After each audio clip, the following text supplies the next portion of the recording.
Hi everyone, and welcome to my 11th video on my 30-day challenge on tips on how to travel and work remotely. Today we're going to be talking about how to find the best form of transport during your trips. And the good news is that nowadays it's so easy to find different ways to get around. And I'm going to go through some of them, but let's start with the first one, which is people all these apps that have come up where we're using normal cars that are providing their car as a form of transport. And this is obviously Uber, which is really big in North America and Latin America, now very global also in Europe. Then Grab, which is very popular in Asia, especially Southeast Asia, and way more effective on this side of the world. CABIFY is also becoming very popular in Latin America and the US. And last, LYFT, which is specialized in North America. But all of these type of apps are very similar. They're normal people with cars that are providing a service of transportation. What's really good to know is also that these apps are now providing different types of transportation. So you can have a private car, a nice car, a normal car, or you can carpool. Carpool is really cool because what it means is you pick up other people that are going a similar way as you are. So if you're not in a rush and you want to save money, I highly recommend carpooling with these apps. Most of them have it as an option. Then we have also seen the emergence of new apps for taxis. So in a lot of countries, taking a taxi on the street is maybe not that safe. So we have different apps for taxis. The most popular one worldwide is called Easy Taxi. It's really good. And in Colombia, Tappsi is the most popular one. I know it's in other countries in Latin America. And also Grab here in Asia has a special app for taxis called Grab Taxi. These apps are also very reliable because they're keeping track of your journey. So it's very safe and sometimes it's cheaper than Uber, etc. In Asia, here where I am, there's also a very cool app called Gojek, and this is for motorbikes. So in Asia, it's very common to go around in motorcycles. So this is like an Uber, is a normal person that has a bike or a scooter and goes and picks you up. Very important to say is that remember, apps like Uber and Grab and Cabify and Gojek are not liked by the groups of taxis. So sometimes you can have a bad time if a taxi sees you, or they'll pick you up 2 blocks later or drop you off wherever there's no taxi. So that's the only downside for these apps, but they're very, very good. They're very efficient, they're reliable, and they're safe. If you're in a first world country or a big city, sometimes it's good to consider renting a car. As you can probably see now, there's a lot of platforms where you can rent cars. I really recommend car rentals or rentalcars.com, or using miles, because when you use miles or when you rent a car through one of your mileage programs, you can double up miles, and that's always good.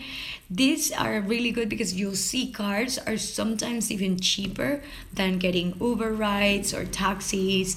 So if you're going to a very expensive city, I recommend you try renting a car. Then in other cities like the US, in countries like in the US or Europe, there's also new what they call car sharing, and you can also do it through apps. The most popular one is Zipcar and Car2Go. Zipcar, I understand, is in a lot of countries. Car2Go is mostly in North America, US, and Canada. But these are really cool apps. You get a membership, you get a card, and these cars are parked throughout the city. You swipe your car, you get access to the car, and you can rent it for hours, even minutes. Then there's also relay rides and get around, which are really cool. And these apps, what they do is normal people like you and I that sometimes we have cars parked in our parking lot, you can rent them out to people. So this could be sometimes cheaper than renting a car on Hertz or Avis, etc. So that's also a cool option to check out. It's called car sharing, and the apps are relay rides or get around. Then we have apps for public transportation. Now, public transportation is definitely the cheapest way to get around, but sometimes it's not the best in terms of safety or reliability. The best public transport app is called Moovit, and it's pretty great. It's really global. It works really great in big cities. And in Europe, the best public transport app is called Go Euro.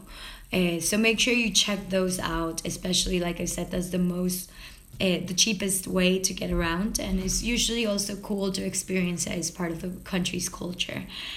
Depending on the city where you are, I highly recommend walking. If there's good sidewalks and it's safe to walk around is the best way to explore cities. And for you to not get lost, the best tools that I use is Google Maps and Waze. They work pretty much anywhere in the world, and they're very reliable. Also, depending on where you are, if you can rent a bicycle, that's also a very fun way to get around. There's nowadays a lot of like what they call city bikes or bike sharing. It works for tourists. You can get a day membership and then you just switch your bikes around. It's very cheap. You do exercise and you're seeing the cities. I recommend this also in cities like New York and Europe, where there's bike paths and where there's a lot of stations. So if you get lost, you don't get charged. But that's a good way to exercise and explore a city. Last, in Asia, I love renting scooters. It's very cheap. It's not safe, and I must say this parenthesis. You're driving on the other side of the road. There's tons of traffic and people drive like crazy. So it's not very safe, but it's very cheap and it's very fun. So for example, to rent a scooter here in Thailand, it was $75 for a whole month, and it's $2 for a full tank of gas. So again, very affordable, could be very dangerous. And last, check out blogs. So for example, if you type up, I want to go from Chiang Mai to Pai, you'll get so many blogs that can tell you what's the best way to get there on public transport or shuttles, or if you're going to an island, what's the ferry, and they usually hyperlink the companies. So try to look for local blogs or blogs of tourists that have taken those routes, where they suggest what's the best company, what's the fastest, what's the safest, what's the cheapest, etc. And try to book through these blogs is the best way to find the best ways to move around from city to city or to islands, etc. That is it for me. Like I said at the beginning of this talk, it's so easy to move around today. It's so easy to move from one place to another. There's so many apps to help us, and there's Google Maps and Waze for us to not get lost. So hopefully this gave you some information of what are the best resources to find the best ways to transport yourself. Bye.